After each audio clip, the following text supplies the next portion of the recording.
नमस्कार जी सभी को।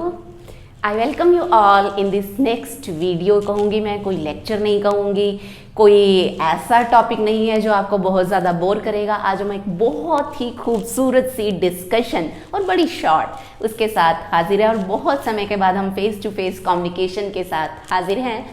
So today I am going to discuss why do ants travel along a straight line। आप लोगों ने देखा होगा कि जो चींटियां हैं, छोटी छोटी प्यारी प्यारी प्यारी प्यारी, वो एक स्ट्रेट लाइन में हमेशा चलती हैं। हम लोग इंसान भी जो इस स्ट्रेट लाइन में नहीं चल पाते हैं, but ants do travel along a straight line।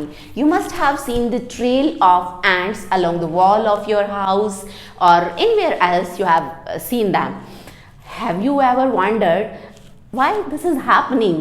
Why they travel only along a straight line? Are you curious to know? Let us discuss this। तो आज की इस छोटी सी प्यारी सी वीडियो में हम लोग इसी डिस्कशन के साथ हाजिर हैं कि एंड्स, छोटी छोटी चींटियाँ प्यारी प्यारी, उन्हें कौन बताता है कि आपको इसके पीछे पीछे पीछे पीछे और स्ट्रेट लाइन में जाना है, जहाँ एक है दूसरी उसके पीछे, तीसरी उसके पीछे। हम इंसान भी ऐसा नहीं कर पाते हैं। हम लोग तो रैलीज में या जहाँ पर हमें चाहिए होता है, लाइक आप लोग एनसीसी में जाते हैं, वहाँ भी आपको सिखाया जाता है कि आपको स्ट्रेट लाइन में चलना है। तो चलिए देखते हैं क्या है इस कहानी के शुरुआत में और अंत में। You must have seen two types of ants in your daily life, black ants and red ants.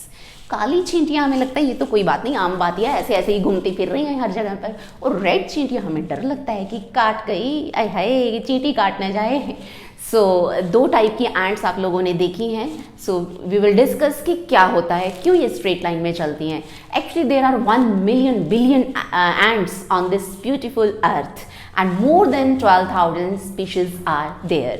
अब आपने क्या देखा होगा कि एक छोटी सी मैं कहूँगी ऐसे घर बना हुआ है बेचारी एंट्स का, और यहाँ पर सपोज कोई फूड है, आपने कोई चीनी, कोई चॉकलेट का पीस गिरा दिया है, और मान लीजिए एक एंट ने वो पीस यहाँ से छोटा सा क्रैक बाइट ली, और उसके बाद वो एंट अपनी जो फेलो एंट्स हैं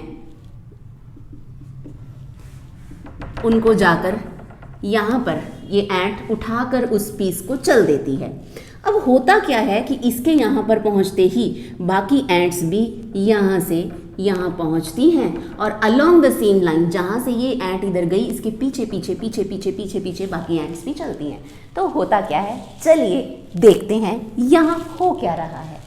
यहाँ पर इस कहानी के अंदर देखिए हो क्या रहा है। एक्चुअली जो ये एंट्स होती हैं, they carry a chemical named as pheromone. अब ये फेरोमोन क्या भला है?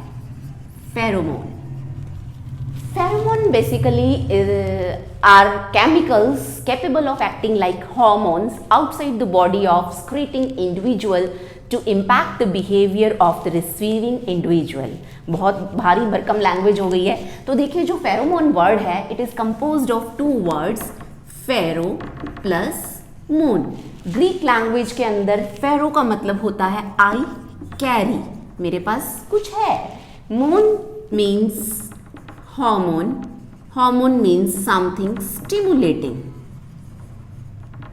कोई भी एक चीज जो दूसरी चीज, जो दूसरे स्पीशीज या चीज पर अपना इम्पैक्ट डालती है, उसको हम बोलते हैं hormone. The social response in the members of the same species is triggered by chemical named as pheromone।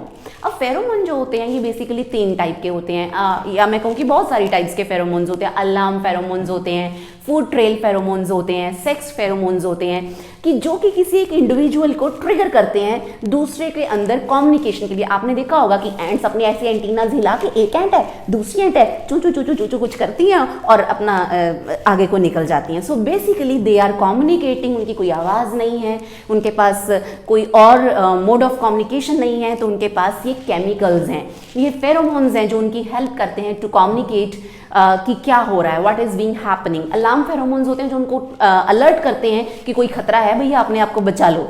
और फूड ट्रेल फेरोमोन्स हेल्प करते हैं कि यहाँ पर खाना है, मैंने तो उठा लिया, जाओ तुम भी ले आओ। सो होता क्या है कि जो ये फेरोमोन्स होते हैं, these are used by many organisms and basically for ants I may say that they consist of volatile hydrocarbons. बहुत थोड़े टाइम के लिए होते हैं, उसके बाद ये उड़ जाते हैं हवा में, कहाँ तुम कहाँ मैं, गुम हो गए, कुछ नहीं पता लगता।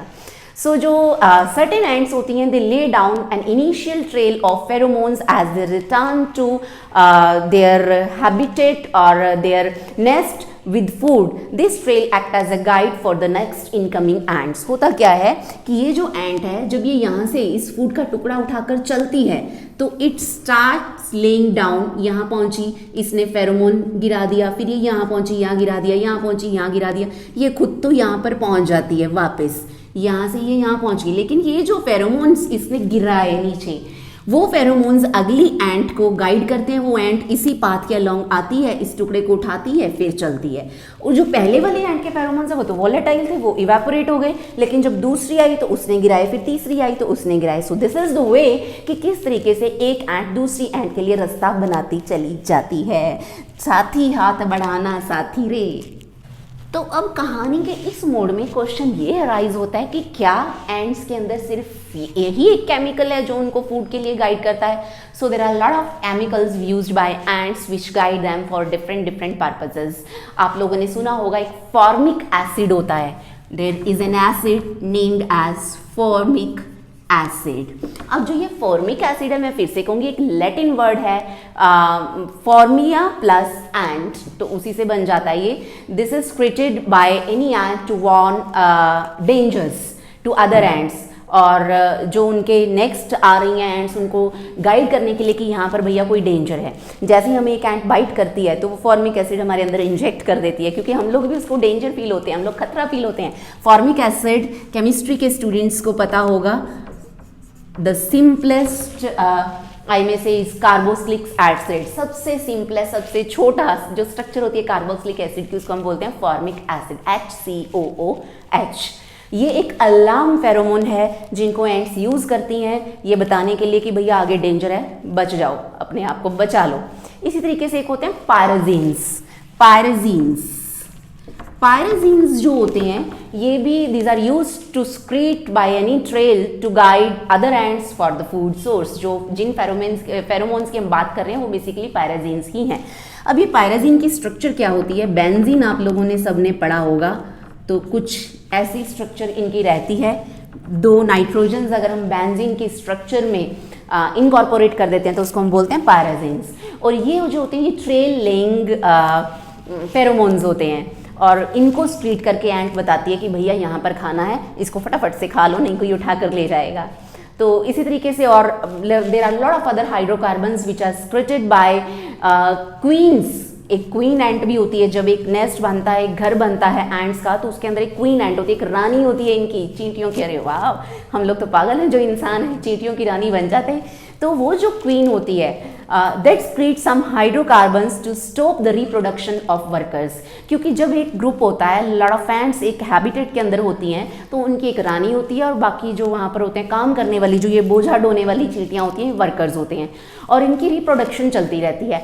एंट एक पर्टिकुलर हाइड्रोकार्बन रिलीज करती है ये कहने के लिए कि भैया अब जितनी पॉपुलेशन थी वो सफिशिएंट हो चुकी है, now you should stop the reproduction of these worker ants. तो वो एक हाइड्रोकार्बन स्क्रीट करती है जो कि बाकी सबको सिग्नल पहुंचा देता है, और उसके बाद वो रिप्रोडक्शन रुक जाता है। तो जो एंटीनाज वो टच करते हैं उससे भी ये जो फेरोमोन्स हैं इनको वो लोग क्या करते हैं, एक दूसरे के अंदर ट्रांसफर करते हैं। तो ये कहानी है सारी इन एंट्स की।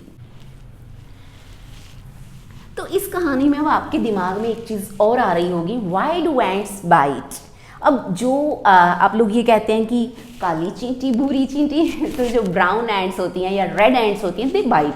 वो जब काटती हैं, ओहो, हमें लगता है कि बस ये क्या हो गया, एक पल के लिए, एक क्षण के लिए हमें लगता है ये ऐसे फील होता है। और जो ब्लैक एंट होती है वो हमें लगता है कि वो तो कोई ऐसे आम ही घरों में घूमती फिरती है, दे डोंट बाइट। एक्चुअली क्या होता है कि जो रेड एंट्स होती हैं उनको हम फायर एंट्स भी बोलते हैं।